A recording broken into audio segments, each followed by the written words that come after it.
On this week's show, the Alouettes steal victory from the jaws of defeat versus the RedBlacks and the CFL monthly awards.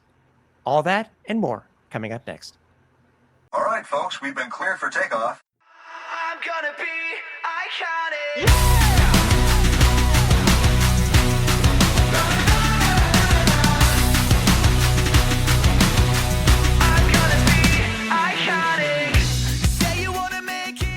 And welcome to Flight Deck, the premier Montreal Alouettes web media show presented by Royal Retros, where you don't need a time machine in order to get some sweet, sweet throwback merch.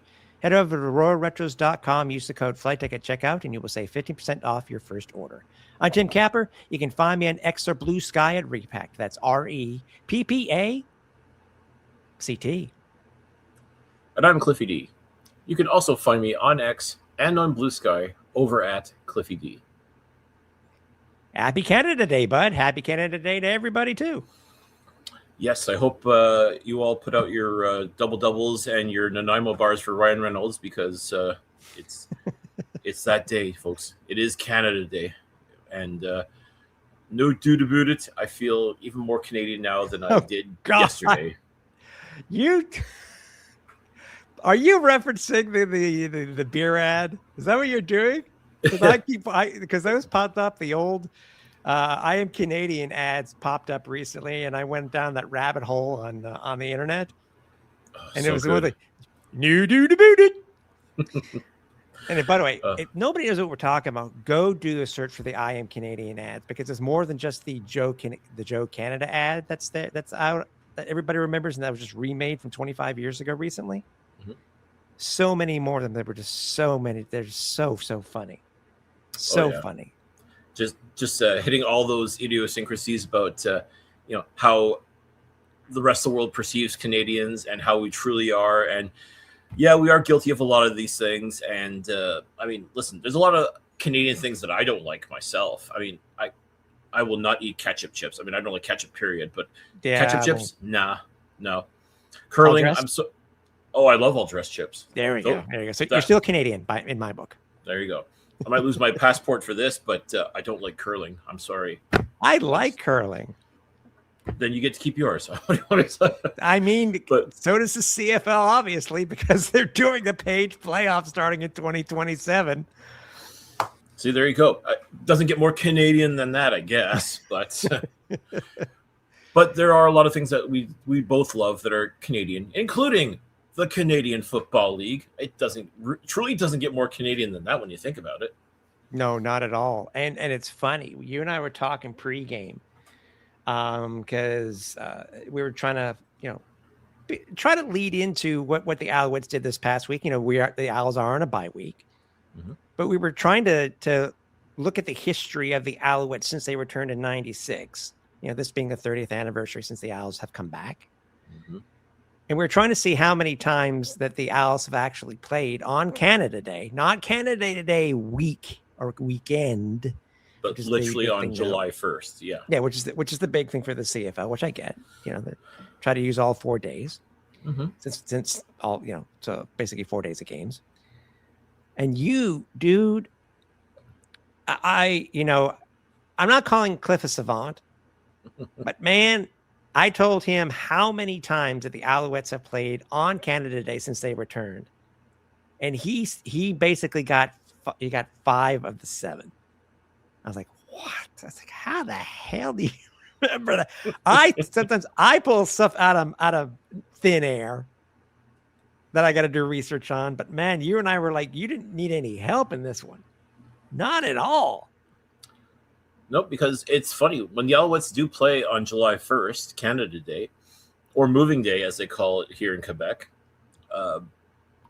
some crazy stuff happens. Don't get me started. By the way, six times. Cliff got 4 of the 6. Cliff got 4 of the 6, not 5 of the 7, 4 of the 6. Yeah, I really should have gotten 5 of the 6, but there's one that, you were damn close. I was close, but there's always but again, there's always some. It seems like a lot of these games are so memorable, not necessarily for the best reasons for the Montreal Alouettes, but they are memorable for a lot of reasons. And yeah, it's uncanny that it would of all the days it would happen would be on July 1st or Canada Day. And obviously, the one that people remember the most is a year after the Alouettes winning the Grey Cup in 09. That one of the best games in CFL history, and I'm not just saying that because the Owls were in it. It was just one hell of a game. It really was. Was the Canada Day game in 2010. And I think it's one of those games, sometimes they say something happens good or bad, and you remember where you were. I remember exactly where I was for that game and what I was doing. Mm. It was the game versus Saskatchewan that went into overtime that had the one of the best catches in CFL history with the SJ Green one-handed catch for a 2-point convert. Yep. It's just one of those games you remember despite the Owls losing in overtime.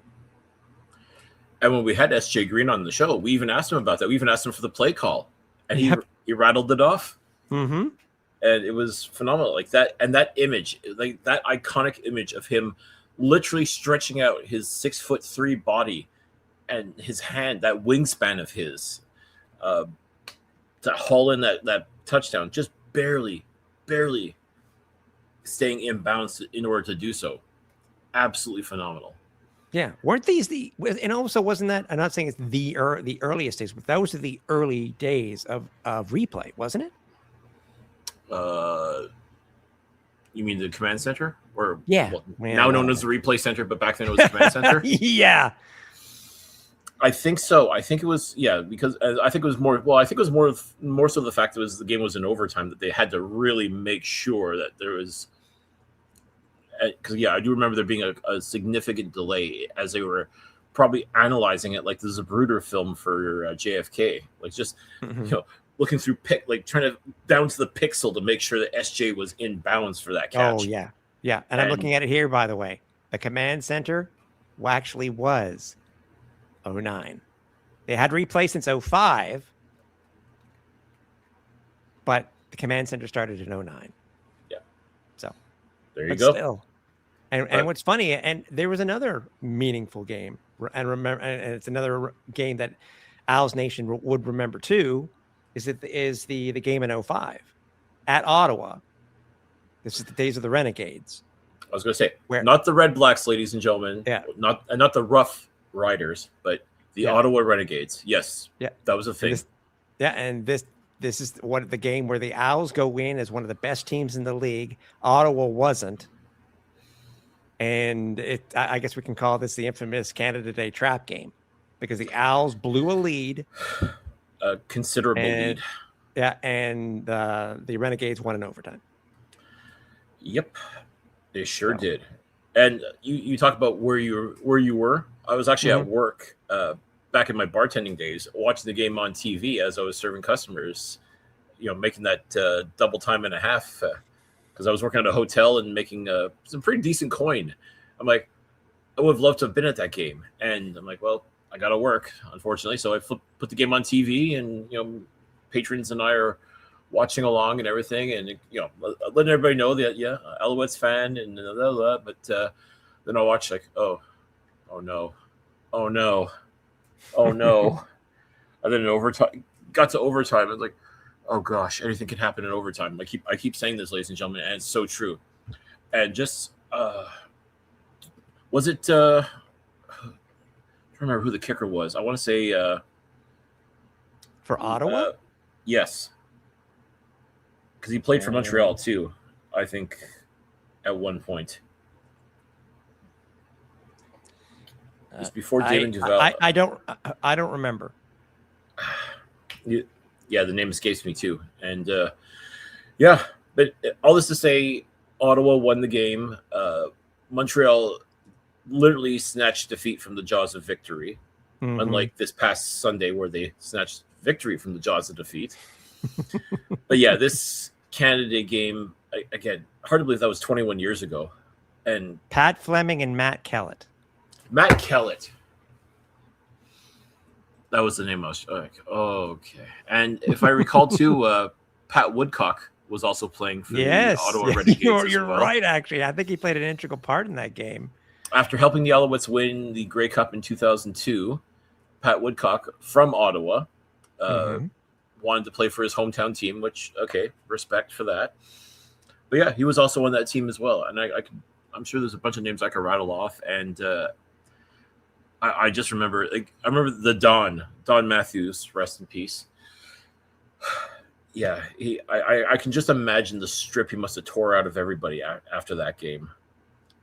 Basically blowing. Like this, you were right. This was one of the premier teams of the Canadian Football League, and they choked. They folded faster than Superman on Laundry Day. They could not slam the door on the Ottawa Renegades. The Ottawa freaking Renegades. Like, what the hell? Wow. I mean, yeah. They came back from a 33-10 deficit.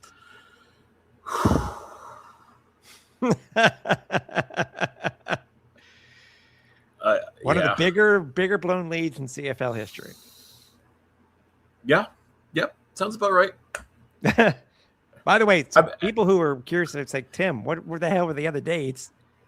The other days that the Alouettes played on Canada Day was 1998, 2005, 2009, 2010, 05 and 010. By the way, again, we're 010.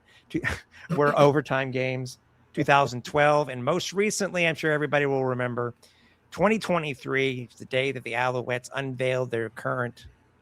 And they haven't worn them a season or two, but they're red jerseys and weather delay. Actually, full on red uniforms.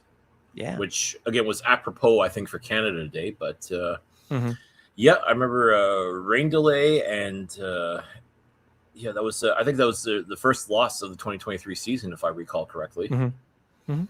So I mean, in the end, it all worked out okay because the Alouettes went to the Grey Cup and won against those same Winnipeg Blue Bombers that beat them. Yep.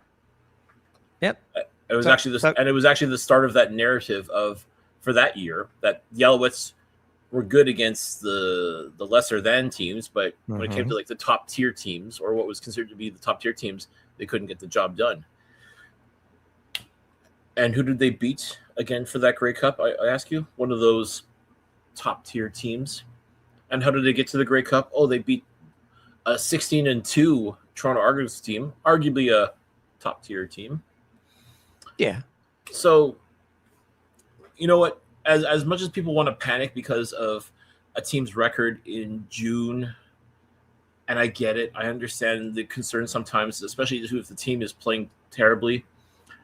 You know, and I talk about this all the time. You can't win the Grey Cup in June, but you can certainly lose the Grey Cup in June. And I think that's why people get up in arms when their team loses. But sometimes you just got to trust the process. Let it all play out. And if you're still alive in November, you got a chance. And sometimes that's all that matters. But you look back at those moments. You look back at those Canada Day moments, and they're very memorable for a lot of reasons. It's just kind of unfortunate that a lot of them are just because the Alouettes lost and in spectacular fashion, or at least something absolutely incredible happened. And again, I prefer to remember the incredible as being SJ Green's ridiculous catch, as opposed to the Alouettes blowing it was 32-10, 33-10? 33-10. So that's a 23-point lead that they blew. Yeah, we don't want to remember that, but sometimes you just can't. Yeah, it's just great. Yeah. By the way, they're just for giggles, the Owls are only 2-4 on Canada Day.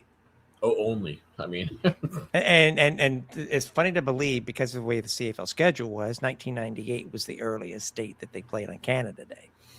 You know, obviously, people remember what the CFL was prior to that. You know, the early seasons really only started at the end of July. And next year they'll be really early compared to like the idea of starting on Canada Day is like unfathomable now. But now we're Victoria Day. Yep. I mean, it's still a holiday, right? Yeah, exactly. And by the way, I keep after last week's show, I keep wanting to hear the Athabasca River in my ears. So it's like that ain't happening this week. No, we have to make do with our humble abodes in FlightDeck Studios, Montreal, unfortunately. Yeah. But I got my air conditioning in my ear tonight.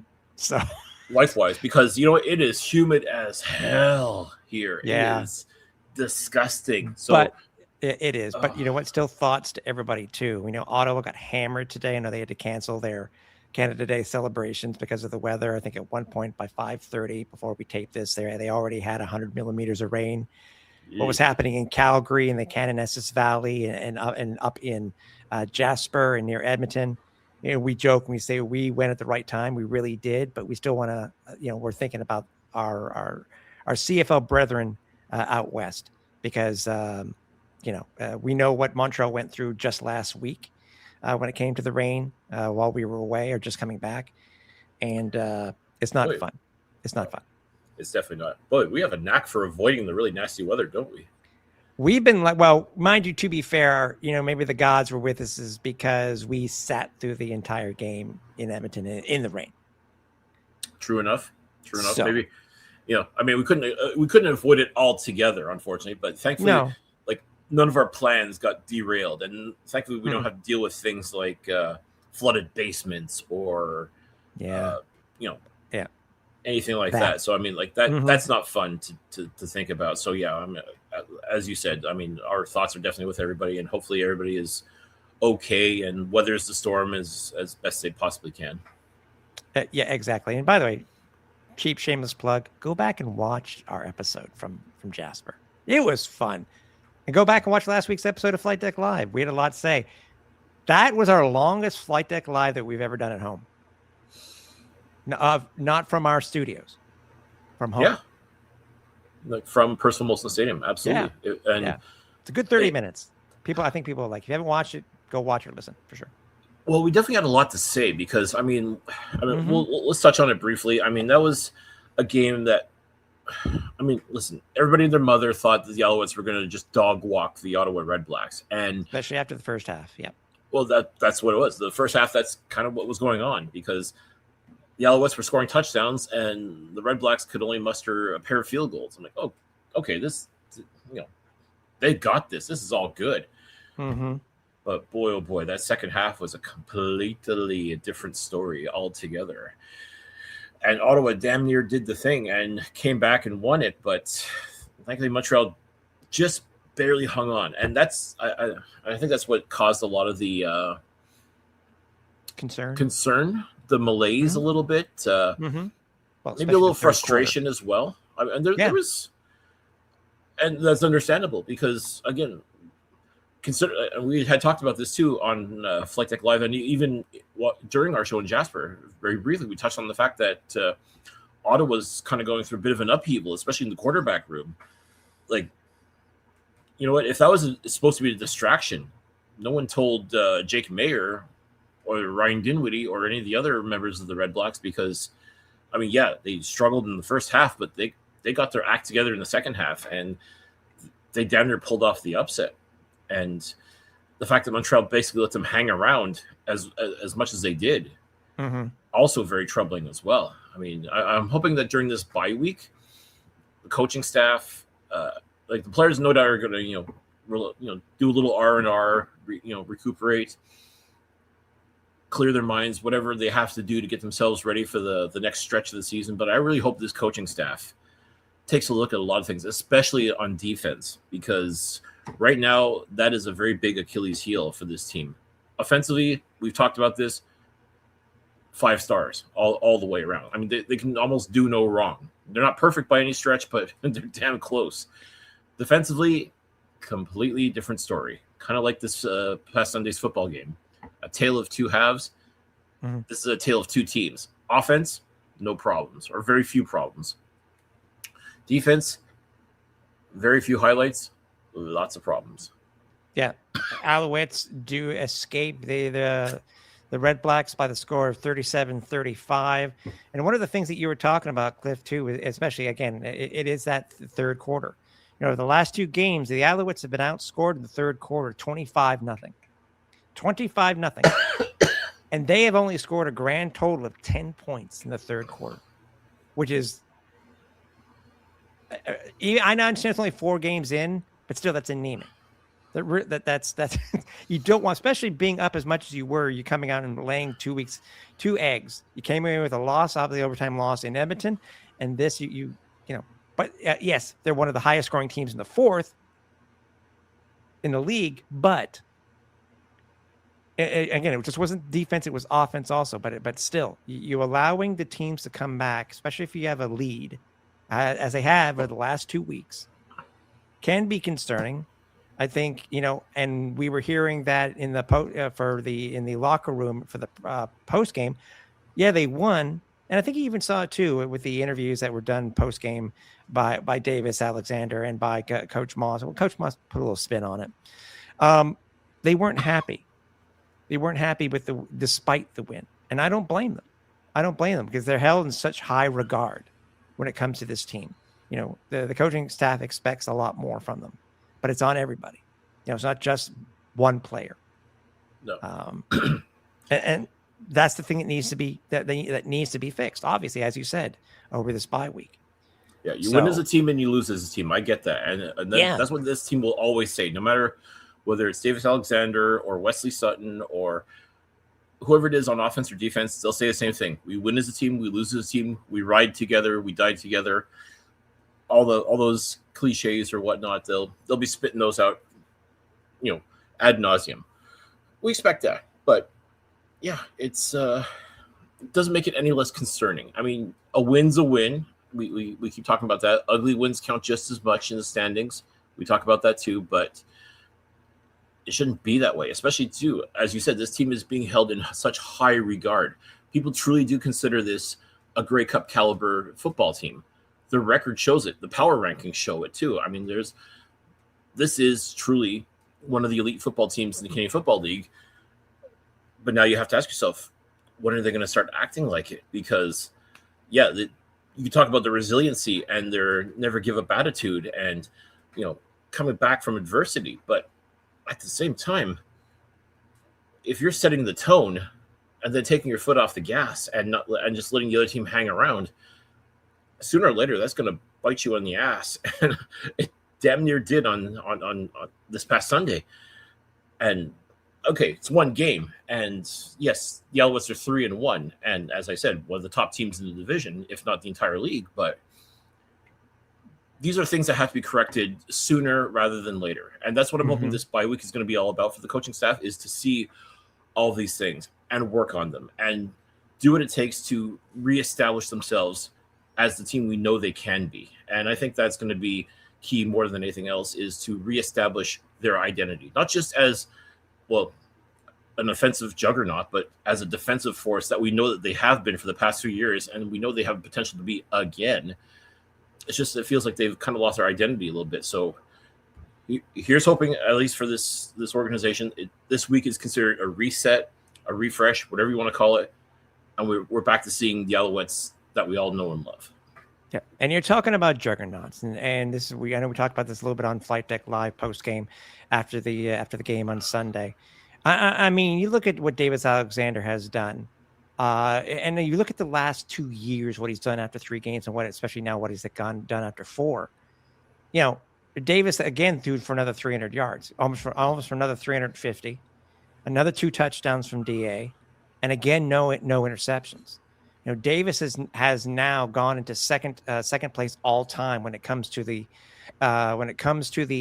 longest streak of consecutive passes without an interception. And the league did expand a little bit about this more in this week's game notes. That's since 2000, I think it was since 2005, but I'll go back and double check. But either way, he's on a tear, but also because he's on a tear like he is, it's you and I, we've gone back and forth saying, is this, I'm trying to remember at a time over the last 30 years where we've had a quarterback that has been as consistently throwing deep balls over the last couple of years. And I'm trying to remember if there has been a quarterback since 96 that seems to be as accurate and as fluid as Davis Alexander has been. Obviously with what Anthony Calvillo did in his career, was, we know what he did. He has the most passing yards in pro football history. But it was yes. a different type of quarterback. And interesting to note that he's actually coaching that quarterback, the Anthony Calvillo, who set all kinds of records and set the standard for what a Canadian Football League quarterback can be and should be. He's the one that's basically helping to mold Davis Alexander into the quarterback that he is now. And no one would ever confuse the playing style of Davis Alexander with Anthony Calvillo. And I'm not saying that to be derogatory. It's simple facts. There are differences. There are differences. There's no question. I mean, AC was arguably one of the greatest pocket passers this league has ever seen. Davis is much more of a gunslinger. Like, he has no problem rolling out of the pocket and just making the impossible possible. And again, having fantastic elite level receivers to be able to do that makes it a lot easier. But AC had some pretty outstanding receivers too in his time. So again, simply just different styles, but the results are the same. And it's just jaw-dropping to have that caliber of quarterback in your lineup is such a good problem to have. Yeah, and for the Owls, obviously, one of our top wide receivers just happens to be a Canadian. Tyson Philippot again, Cliff, this went off again. He only had, of the 13 targets, he had 12 receptions. He had 198 yards. He was this close from getting his second 200-yard receiving game in less than a year. It's almost not fair, but yeah. But I these are video game numbers. I keep talking about video game numbers for Tyson Philippot and Davis Alexander, but for Tyson, holy cow, what a phenomenal football player. And again, for the third week in a row, making redonkulous catches. Like, it's incredible. I mean, wow. Corey Philippot should have had more kids. He could have produced even more top-tier receivers. I mean, Jalen Philippot's no slouch either, but I mean, you look at what Tyson's done, and it's kind of funny that, I remember when both boys were drafted, and Jalen was drafted first by Calgary, and then Tyson was drafted by the Alouettes. And a lot of people were wondering, well, who's going to be the better Philippot? And I know it's still extremely early in their careers. That's the other thing, too. Yeah. This is their fourth season playing in the Canadian Football League. They still got so much. Listen, these kids could play easily another 10 years, easily. And just think of the numbers. If they still are on that pace, like if Tyson Philippot is still on this pace 2, 3, 4 years down the road, like, he's going to shatter Canadian football receiving records. It is just unfathomable just how good he is. And wow, just, ladies and gentlemen, we are so blessed to have someone like that here in Montreal. Like, to be able to buy a ticket to go sit at a game at Percival Molson Stadium and watch a Tyson Philippot catch ridiculous catches from Davis Alexander. My goodness, what a treat! How lucky are we? Like, and yes, as you say, he is Canadian, a Canadian receiver, doing absolutely jaw-dropping things. And he's not the only one. There's a lot of Canadian receivers right now that are just making ridiculous play after ridiculous play and just racking up numbers and just doing absolutely outstanding things. I mean, the talent level in the Canadian Football League right now is second to none practically. I mean, people always talk about, NFL players that come up to Canada and, they should come up and dominate and everything like that. And they don't. And I think a lot of it has to do with the fact that these Canadian talents, they're doing it. They're doing the thing and just looking absolutely tremendous while doing so. Yep, for sure. And obviously, and also, by the way, whatever DA and Tyler Sneed have in their pantry in their apartment, keep feeding it to them. I don't know who does groceries between those two, but yeah, it's working. I know, whatever it is. I mean, Sneed went off also again. 79 yards, a touchdown. Alexander Hollis on that stupid 53-yard touchdown that started off the scoring in the game in the first quarter. Alexander to Alexander. Can you believe that? Mm-hmm. Whew. Mm-hmm. And yeah, Now, and it looked like Davis was in trouble too during that, because he had to struggle to get out of the pocket that was starting to collapse around him, and then he just a flick of the wrist. I mean, that's the arm strength of this kid to be able to just yeet it 50 plus yards I was wondering if downfield. you were going to use that word. How else would you describe it? Holy I know, cow! yeah. And then Hollins turns out chuck it. Heave it, chuck it. I like yeet. Yeet's better. I will. In that type of circumstance, seeing DA roll on yeet. I mean, full send it too. That works as well. But Yeah. That's just what he does, folks. That's what Davis Alexander does. And Alexander Hollins hauled it in. Absolutely beautiful. Just well done. Well done. Yeah. And obviously the running game is better. We had Stevie Scott was back. We'll see what his status is, because I think we were told that he, after his 30-yard run that helped the Alouettes score again in the fourth quarter, he might have come off with some type of injury. And we're finally able to see those two things. And people remember that Davis seemed to suffer something in the fourth quarter, especially around that last drive, those last two drives for the Owls in the fourth. The first did start. I finally got to see that hit, Cliff, where the roughing was called on Ottawa. Mm-hmm. Davis, it's almost like Davis got a helmet to the shin, which can obviously be bad. And he was rolled up. I think he was the second one in the fourth quarter that really concerned a lot of people was that he got rolled up by another Ottawa defender, which was clean. It was clean. It seemed he was okay post game. There was no mention of it, which I'm not really surprised anyways if there had been. But there was no mention of it as being something bad in the post game scrum by Coach Moss. And again, I'll reiterate this because I said this exact same thing during Flight Deck Live, Cliff, is that, as the success for the Alouettes will go only as far as Davis Alexander's health. It's true. We saw it last year. I mean, first 3 games, Davis came out. It was like a house of fire. Alouettes were looking absolutely phenomenal. The issue with his hamstring flares up. He's out for half the season, pretty much. And you saw a completely different football team. There's 2 football teams in Montreal. The Alouettes with Davis Alexander and the Alouettes without Davis Alexander.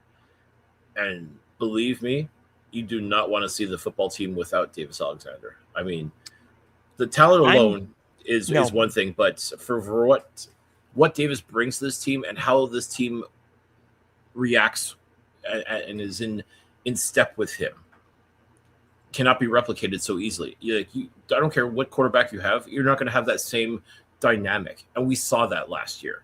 And God willing, the Alouettes will not see that again this year. I mean, it behooves them to ensure that Davis's health is the priority for his health is second to none in 2026. As you said, this team is going to go as far as Davis Alexander is going to take them.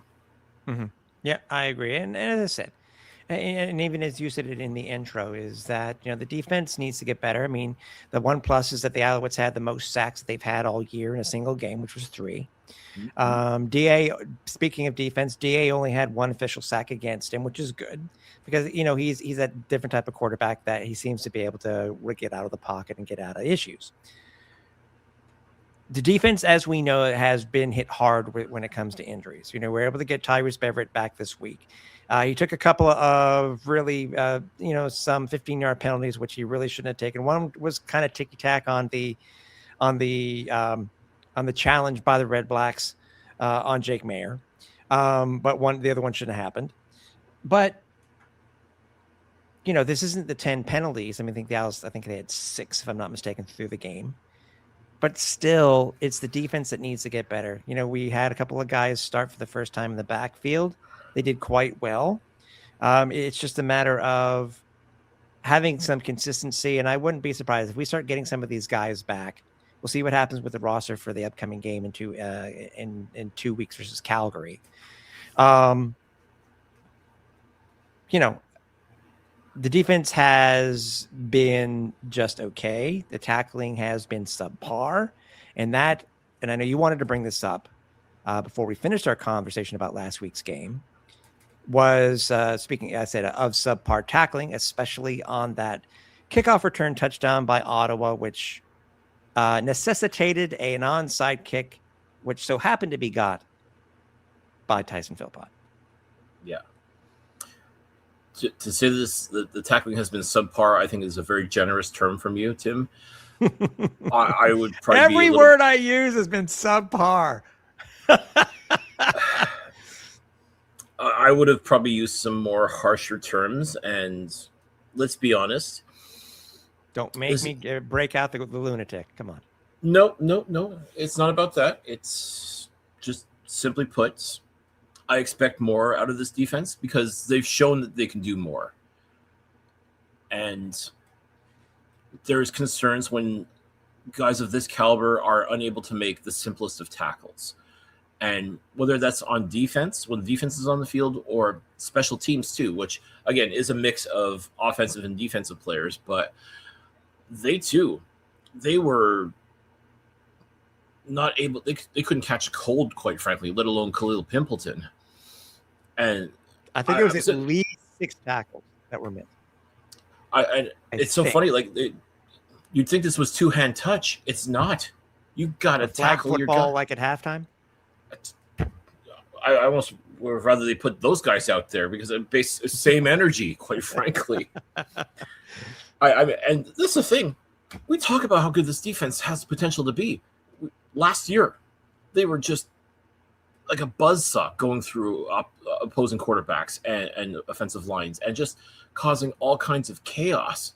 And, during that lean period where Davis Alexander was out injured, the only reason why the Alouettes had a fighting chance in their losses is because the defense had been playing outstanding football. But this year, I really haven't seen very much of it. I mean, other than Robert Kennedy's pick 6 in game 1. Mm-hmm. And yes, Wesley Hutton did have a very nice interception, although Jake Mayer should not have thrown that ball at all. I think he was trying to get rid of it, quite frankly, and it just didn't quite sail out of bounds like he hoped it would. Instead, it landed in Wesley's arms. I mean, there's like few and far between moments of brilliance from this defense. Like, lately, though, it's just been missed tackle after missed tackle, leaving guys open. I mean, 3rd and 12, Jake Mayer finds, I want to say Justin Hardy, but I'm not 100% sure. He found a receiver to move the chains as part of trying to get, make that comeback. I mean, 3rd and 12, and you can't stop Jake frickin' Mayer. And again, he led all of the defenders by the nose. Like, he led them around by the nose. Mm-hmm. You cannot be doing that at this juncture. I mean, I know this team's defense is better than that. The players that were playing in that game, yeah, there's a couple of new guys, but aside from that, like some of the veterans that you can count on, no matter what, guys like Tyrese Beverett, Wesley Sutton, Tyrell Richards, Jeffrey Conte Arku. I mean, these are guys I fully expect to be those buzzsaws, those terrors that are going to make opposing quarterbacks, reconsider their life options. Yeah, and by the way, JCA was the other one that took that 15-yard penalty. He was that 3rd. Okay. Yeah, it's just like I said, I expect better out of this defense. I know they're better. I expect better out of Noel Thorpe, and that's where I get concerned. Is the message getting lost from this defense? I mean, I still say Noel Thorpe is a premier. He's a wizard. He's shown he can do that. The guys that I mentioned, we know what they can do defensively. They've arguably been some of the best defensive players this league has seen in quite some time, if ever. I just want them to start playing like that. And it just feels at times they're not. And that's where I get concerned. And that's where I wonder what's going on. Because I expect better out of them because I know that they can do better. And I just wish there was a simple answer for it, but there's really not. So once again, this bye week has to be on focusing on that, focusing on how you get better at this, and ensuring that when the players come back for practice, they're renewed. They're rested. They've got their act together. They've got everything sorted out, and they're back to being able to play the top tier football that we expect out of them. And it starts at the top. Like I said, from Noel Thorpe all the way down to everybody on that defensive squad. They've got to be better. simply put, they've got to be better. Yeah. Again, it's it's July now, but it's still early. There's still a lot of racetrack left, but at the same time, things can get away from you very quickly. And I just don't want to see that happen with this team, especially with the offensive prowess of Davis Alexander and company. Essentially, that they're the reason why this team is 3-1, because they can put points on the board. Defense has to be able to stop points from getting on the board from the opposition. And we got to start seeing a little bit more of that now. No, I agree with you. And real quickly, in the second half, and now we talked about this before, as I said, the Alouettes have only scored 10 points in the third quarter. The Owls have scored 59 points in the fourth. 59 points. Obviously, I think it's the highest in the league. When you have a difference of almost minus 40 between the third and fourth quarters, right now, that's one of the things that, again, third quarter is a thing that has to be corrected. But I agree with you. I too am hoping that this week is a week of rest, relax, recuperate, but also reflection. Let's see what type of game plan that they have, considering that they do have, again, the Stampeders back to back. Yep. And VA is no slouch. He's no slouch. And that Calgary defensive line is definitely going to make a lot of noise this year. They already have made a lot of noise. I mean, it's kind of funny to think that the Stampeders just got their first win this past Saturday in Kelowna, of all places. But same sort of thing. They've been playing some pretty outstanding football, and they just had a little bit of bad luck in their losses. They haven't really been blown out. Like, they've been very competitive even in their losses. Yeah. But now they got that first win. See how they play against the Toronto Argonauts this weekend in the Stampede Bowl. But yeah, Montreal's got a home and home series with the Stampeders coming up, and it's going to be a fight. That much I can guarantee. That's one thing we've always said about Vernon Adams is he's a gamer. He knows what it takes to win in this league. And can you believe he's been playing now for 10 seasons? I know, that's great. From day one, from us, from being the day one guy till now, man. I mean, it's again, he's been traded. Is it twice or three times for a number one pick? The first round pick, but yes, it's remarkable. Yeah, and he's kind of been. Anyways, yeah, no, I agree with you that something has to be done. We're on social media. You can find us anywhere. You can find us over on X, Blue Sky, Instagram, Facebook, YouTube. Speaking of YouTube, make sure you do subscribe. Make sure you do hit the bell button to know that when a new show is available or we do go live. There won't be any Flight Deck live this week, but there's still others that you can catch up on. You can catch up on the one that we had this past week, or when any other shows do go live, or any other segments do go live, because we are still having in the works. We still want to continue our Alouettes 80 series. We still want to continue our Outside the Nest series. So stay tuned for obviously the teasers that we may have within the shows themselves, but also the full-length interviews that we have with these players from across the league. Looking for merch? Head over to flightdeckgear.ca, where you can pick up, something from the If You Know, You Know line, our logo merch, whatever it may be. Head over there to flightdeckgear.ca. And again, thanks to Royal Retros for being our presenting sponsor, where if you go to royalretros.com and use the code FlightDeck at checkout, you will save 15% on your first order. But not your second. Don't be greedy. No, don't be greedy. By the way, real quickly, doesn't it suck that that Jose Maltez Diaz's streak, team record, by the way, 25 in a row, was snapped on another bar off the uprights? I know. El Doink for El Hombre. No es bueno. I mean, I feel bad. I mean, listen. He has the record, though. To be fair, this time he has the record. He does. We will not take nothing. Will take it. You can't take anything away from that. He absolutely does. It's just what a way to stop a streak. What a way to do so. Just the doink. Yeah, because the ball was just. If you go watch it on TV, it was going. It was going right, but then all of a sudden just come to left and just didn't make it. And it was like, boink. Yeah, just kind of like Yeah. a reverse Scott Norwood. It didn't go wide right. It just kind of went and then right into the post. Like, yeah. So we've been talking about how well DA and Tyson have been doing this year when it comes to how well they've been playing, the stats that they've been putting up and stuff like that. So the league came out with their monthly awards. Obviously, they've been coming out with their weekly awards, and the guys have been on that too over the past couple of weeks.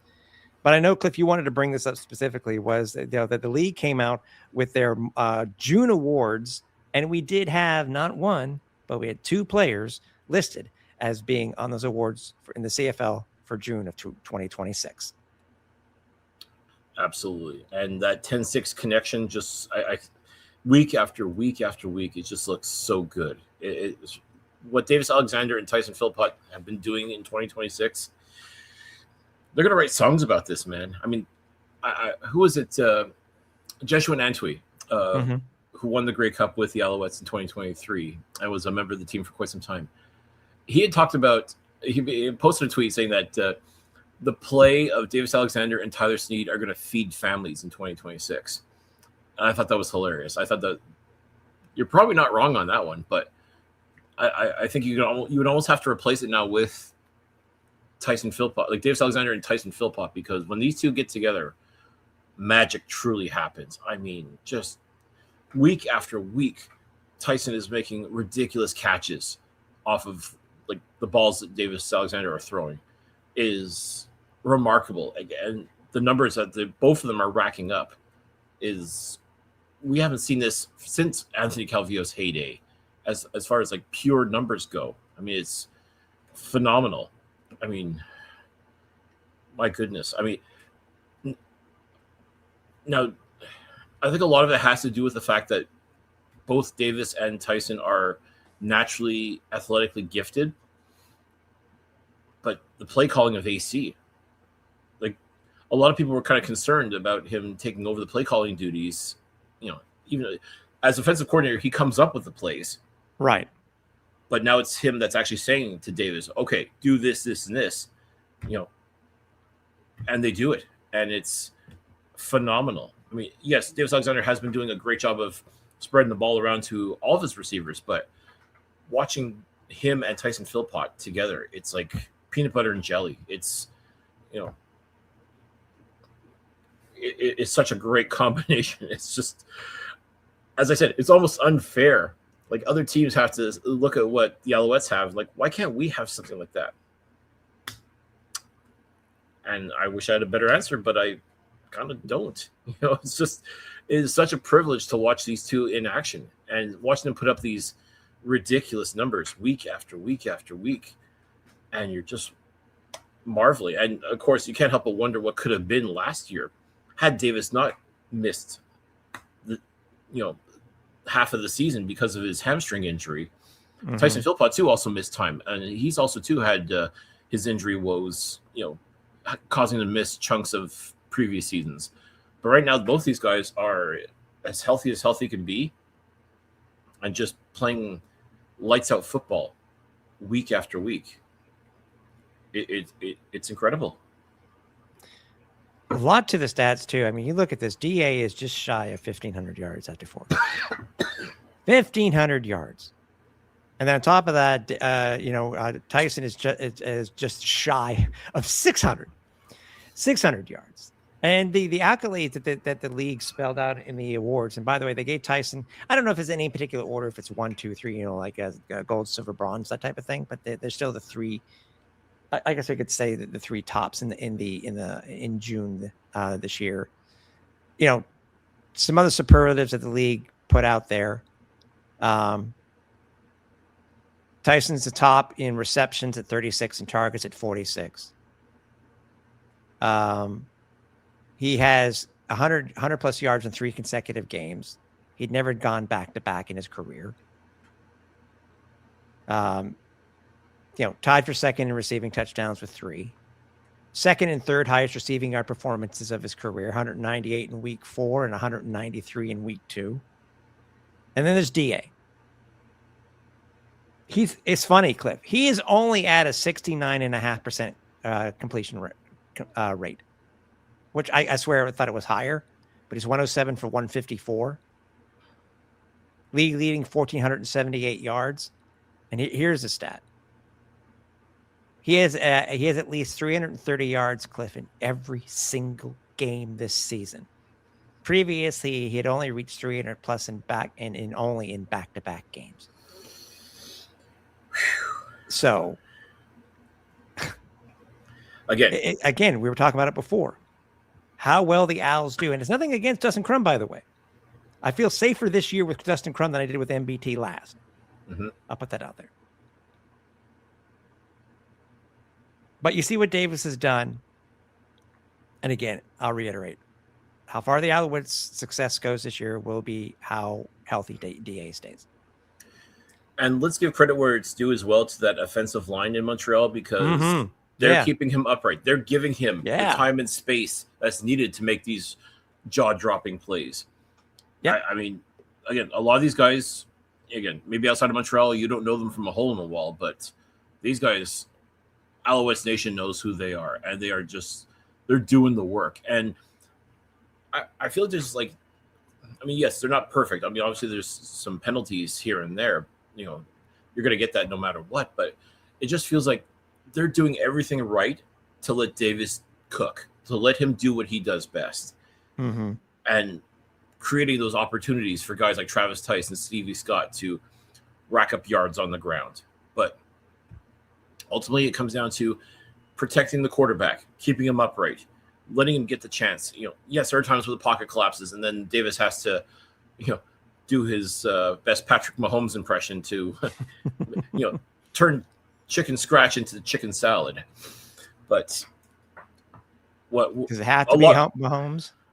I don't like Mahomes. Well, listen, I mean, hate him or love him, he's doing the thing. And you know what? Hate him or love him, Davis Alexander is doing the thing. Actually, that was DA. I think DA was closer to Mahomes last year because for some reason, everybody hated DA last year. It's that punchable face of his, right? I don't get that. Maybe it's because I've spent so much time around Davis Alexander. Like, I don't see it. I don't see a punchable face. No, I don't either. I think you're all just haters.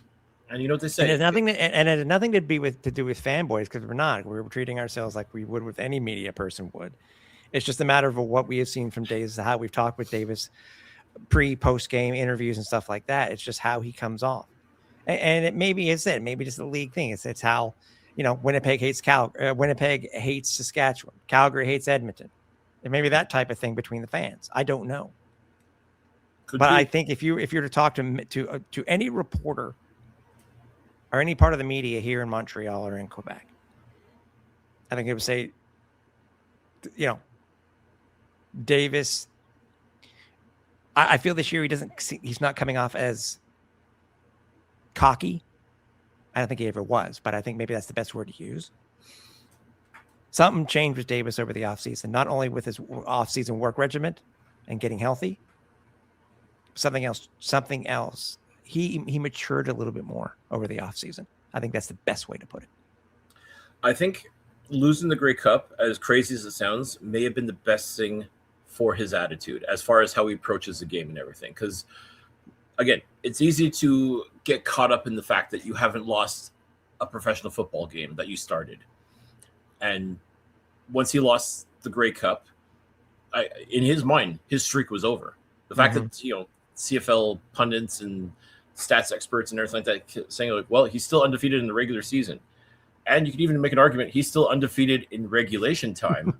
Asterisk. But as far as Davis Alexander is concerned, his streak was over at the Grey Cup. He didn't win the Grey Cup. Had he won the Grey Cup, brought it home to Montreal, would we still see that Davis Alexander that was in 2025, the one that kind of rubbed people the wrong way? Because there is a fine line between confident and cocky. I say he is a very confident young man. Yeah. For some people, especially, let's face it, he's American. They have that sort of swagger about them. And you have to have that. I think a professional athlete has to have that sort of air of invincibility. Like, you cannot get to me. You cannot beat me. I am better than you, and you know it kind of mentality. And Canadian people, for the most part, don't like that. They look at that as cocky. They look at that as what a jerk, what a prick. You know, like how dare he, you know, have that kind of attitude? What has he done to earn that? Like, well, what's he done? He's won football games, a lot of them. And the fact that he didn't win the Grey Cup, I think 14 out of 15 in the regular season. Yeah. But I think now that's kind of tempered his demeanor just a little bit. Kind of made him realize, you know what? Maybe I'm not such, you know, hot crap. You know, like I'm good. I'm definitely good. Like I definitely think he thinks very highly of himself in the sense that he knows what he's able to accomplish. He knows what his capabilities are. But now he doesn't have to throw it in people's faces. Like he doesn't have to prove how great he is. You get to see it each and every week. And I think his attitude now is, like I said, confident but not cocky. And he matured. I think he matured. Something in the offseason. Something in the offseason. Yeah. And it's kind of crazy to say. Maybe losing the Grey Cup, you know, close as it was, he still lost the Grey Cup. Maybe that was probably the best thing that could have happened to him. Because now, when he does win the Grey Cup, and believe me, ladies and gentlemen, when it's all said and done, Davis Alexander is going to win several Grey Cups. Hopefully for the Alouettes, but we'll see. I think he'll look back and realize, yeah, I deserve this. I said I could do this, and I am going to do it, and I did it. I think it's going to be. Yeah. I think people are going to realize just how incredible a human being he is. A great football player, but you and I can attest to this. Even better off the field. He really is a terrific human being. Yeah. Definitely deserves his flowers. Definitely deserves all the praise. And he's worked for it. That's the thing, too. He just goes out there and he produces. He lights it up. He gets people excited. Like, everybody's out of their seat the minute he takes the field in Montreal. And even elsewhere, too. People are just excited to see this kid play. And when he turns in a performance each and every week. And that's all you can ask for from your starting quarterback is just the opportunity to go out there and be 1-0 every week. And Davis Alexander is going to do that or die trying. And how can you be mad at that? How can you not love that? Especially as an Alouettes fan, how do you not love the fact that your quarterback, your QB1, QB Fun, is that guy? He really is that phenomenal football player. And how do you not cheer for somebody like that? How do you not look at that, look at what he's accomplished so far, and just be like, damn, we are seeing truly a generational talent here in the year 2026. And guess what? His teammates aren't so bad either. No, not at all. Before we finish up, we want at least mention too, because even though it's being off week, there were some three transactions, Cliff, that did come across the wire. One that really wasn't a surprise at all, because we saw that, I guess, that whatever the ailment that the issue was with Jose Maltez Diaz didn't necessitate the Alouettes keep, I guess we could say, emergency kicker Lewis Ward on the roster. He was released. So was Corey Robertson Jr., defensive lineman, and so was Austin Watkins, a wide receiver out of Alabama, Birmingham. And if I'm not mistaken, when I mentioned this to you the other day, Cliff, you and I weren't surprised about Lewis Ward, but I think you said something. You were saying that potentially the releasing of Corey Robertson Jr. It was actually a surprise to you. A little bit, because let's not forget, he came in he was on the practice roster last year and got to play in the playoffs and helped the Alouettes get to the Grey Cup as a result of Sean Oakman getting suspended. He turned in a phenomenal performance in the Eastern semifinal and helped anchor this defensive line even further. And I thought, okay, well, he's good. You know, he's definitely going to be a part of this team for a while. So, but then when the 2026 season got underway, he was kind of, I don't want to say left behind, but at the same time, the focus is always going to be on guys like Mustafa Johnson, Isaac Adeyemi Berglund, Lawal Ugalak, Josh Archibald. Understandable that those guys are definitely going to get the lion's share of the reps. Right. But for some reason, Robertson was barely getting anything. And then Daniel Wise comes in, and he actually has been turning in some very, very solid performances. Game one sack. I mean, that's but that was coming. And I guess just the performance of Daniel Wise, almost a pleasant surprise, if you will, because he literally came out of nowhere to assume this role. All of a sudden, Corey Roberson becomes expendable. And it's unfortunate because, I certainly thought he had the talent last season and expected him to make this team, and he did out of training camp, but barely got any sort of playing time, or at least anything noticeable. And I guess a lot of it was Daniel Wise came in and just basically took his job. So that's football for you folks. It's here today, gone tomorrow. Yeah, exactly. Remind everybody that the season ticket holder members event is going to be on Sunday over at Stade Bear. It starts at 11:30, I think, if I remember correctly. There's going to be a short practice. And what's funny, too, is that you and I were talking about this before the show, Cliff, is that technically they wouldn't be starting their practice this week until Wednesday. So this is going to be interesting, to say the least. I wonder if it's going to be more like a walkthrough. So, or, as they termed it last year, they called it day zero practice. Yeah, but day zero would only be Tuesday. But that would, but again, that's how. Yeah, I get your point, though. I get your point. But either way, it should be nice. Weather looks nice. Should be fun. Here's hoping. Yeah, here's hoping, and we'll see what comes out of it. So, but other than that, again, no Flight Deck Live this week because there is no game.